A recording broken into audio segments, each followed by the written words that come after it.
आज के प्रोग्राम का जो हमारा एजेंडा है, इसमें यह है कि चिल्ड्रन अस्पताल का क़याम किया जाए। जो प्रोजेक्ट जैसे cath lab, burn centre, kidney centre, हमारे जो यूनिट्स यहाँ पे अस्पताल में नहीं है, इसे यहाँ पर शामिल किया जाए MTIDI खान में। आप अगर कहें तो 9 अजला का यहाँ पर लोड है। मैं इसी यूनिट में काम करता हूँ। एक बेड पे 3 मरीज़ या इससे भी ज़्यादा हो जाते हैं। तो इनमें यह है कि हमारे अस्पताल को जो फ़ंड मिलता है वो 293 बेड का मिलता है, लेकिन हमारे पास जो कैपेसिटी है 530 बेड की है। ये भी हमारा डिमांड है कि इनमें जो है ये बेड्स के साथ साथ इसका फ़ंड बेड्स के मुताबिक किया जाए। और ये है कि इधर हमारे पास जो स्पेशलिटीज़ अस्पताल में ज़रूरत है, चिल्ड्रन अस्पताल में हमारे पास जो स्पेशलिटी ज़रूरत है वो हमारे पास नहीं है।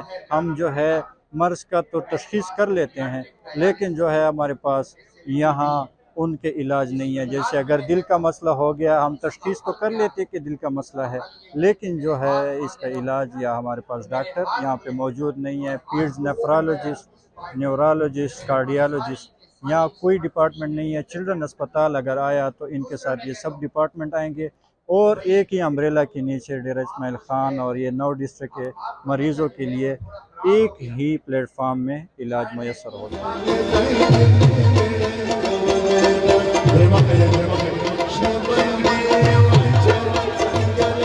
और आज मैं यहाँ पर YDA की एनुअल गैदरिंग पे आई हूँ। यंग डॉक्टर एसोसिएशन की हर साल एनुअल गैदरिंग होती है। इसमें इंटर्न्स, HOs और तमाम हमारे कंसल्टेंट्स आते हैं और जो प्रोजेक्ट्स YDA कर चुका है सक्सेसफुली उनको अप्रिशिएट किया जाता है और फर्दर जो प्रोजेक्ट्स फ्यूचर में होंगे, जैसे चिल्ड्रन हॉस्पिटल का क़याम, किडनी सेंटर और बर्न सेंटर, जो कि फर्दर ये प्रोसेस डिस्कस हो रहे हैं, तो इंशाल्लाह उम्मीद है कि इन पर भी काम होगा और इसके बारे में हम लोग सब डिस्कशन करते हैं।